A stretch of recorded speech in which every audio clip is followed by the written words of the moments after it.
অঙ্গরাজ্যের যে শহরে এই ভয়াবহ দুর্ঘটনা ঘটেছে, যেটাকে আমরা হলিউড হিসাবে জানি, সেই হলিউডে ক্যালিফোর্নিয়ার সম্ভবত একটি শহর, এখানে যে ভয়াবহ দাবানল 2 দিন যাবৎ জ্বলে পড়ে সব ছাই করে দিচ্ছে, এটি সন্দেহাতীতভাবে একটা সিগনিফিকেন্ট বিষয় এবং এটা নিশ্চয়ই আমাদেরকে একটা ইঙ্গিত করে, একটা ইন্ডিকেট করে যে সেখানে বিশেষ করে গোটা বিশ্বে অশ্লীলতাকে ছড়িয়ে দেওয়ার জন্য যেভাবে ওখানকার তথাকথিত তারকারা, যাদের বসত বাড়ি ইত্যাদি পুড়েছে বলে খবরে এসেছে, তারা যেভাবে কাজ করে চলেছেন এবং যুগ যুগ ধরে সহস্র মানুষের চরিত্রকে ধ্বংস করবার জন্য যাদের ভূমিকা রয়েছে, আল্লাহর পক্ষ থেকে এটি একটি আযাব হিসেবে বা আল্লাহর পক্ষ থেকে শাস্তি হিসেবে এটা কোনো ইন্ডিকেট হতে পারে, সেটাকে মোটেও উড়িয়ে দেওয়া যায় না। কিন্তু আসলে যেহেতু কোনো নবী রাসূল নেই, কোন ঘটনা কি জন্য ঘটেছে, আল্লাহ সুবহানাহু ওয়া তাআলা ঠিক কি কারণে সেটি ঘটিয়েছেন, সেটি আসলে আমরা কেউই ধারণা করে বলতে পারবো না নিশ্চিতভাবে। হ্যাঁ, আমাদের প্রবল ধারণা তৈরি হতে পারে যেটি গজব হওয়ার জোরালো সম্ভাবনা আছে, সেভাবে আমরা বলতেই পারি।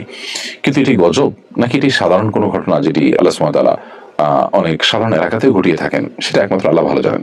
তবে বাহ্যিক দৃষ্টিকোণ থেকে বোঝা যায় যে যেখানে পাপাচার অনেক বেশি হয়, সীমা ছাড়িয়ে চলে যায়, আল্লাহ সুবহানাহু ওয়া তাআলা ঢিল দিয়ে রাখেন, মানুষের সংশোধনের সুযোগ দেন, একটা পর্যায়ে আল্লাহ সুবহানাহু ওয়া তাআলা পাকড়াও করেন।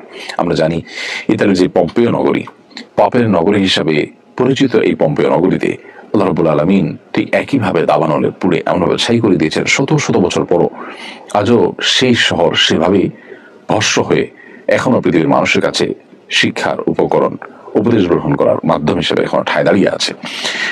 হলিউড সেরকমই একটি দৃষ্টান্ত স্থাপন করেছে কিনা সেটা জোরালো সম্ভাবনা আছে, এবং এখান থেকে আমাদের ব্লেম বা এখান থেকে আমাদের উল্লাস করার চাইতে বরং শিক্ষা গ্রহণ করবার প্রয়োজনীয়তা অনেক বেশি।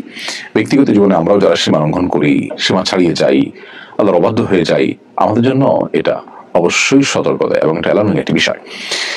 এবং এর মাধ্যমে অন্য যারা আল্লাহর অবাধ্যতা লিপ্ত আছেন তাদেরও সংশোধন হওয়ার বা ফিরে আসার সুযোগ তৈরি হয়, বিধায় আমরা সেখান থেকে শিক্ষা গ্রহণ করার চেষ্টা করব। গাজাও পড়ছে এবং এই হলিউড শহরও পড়ছে। পার্থক্য এটুকু যে গাজার মানুষগুলো আল্লাহর প্রতি বিশ্বাসী হওয়ার কারণে, আখিরাতে বিশ্বাসী হওয়ার কারণে দুনিয়া পুড়ে গেলেও তাদের আসলে সব পুড়ে যাবে না, অনন্ত অসীমকালের আসল জীবনের সব তাদের বেঁচে থাকবে ঠিকই। কিন্তু যাদের আখিরাতের প্রতি বিশ্বাসী নেই, তাদের দুনিয়াটাই যদি পুড়ে যায় তাহলে থাকেটা কি? আল্লাহ তাআলা আমাদের এখান থেকে শিক্ষা গ্রহণ করবার তৌফিক দান করুন।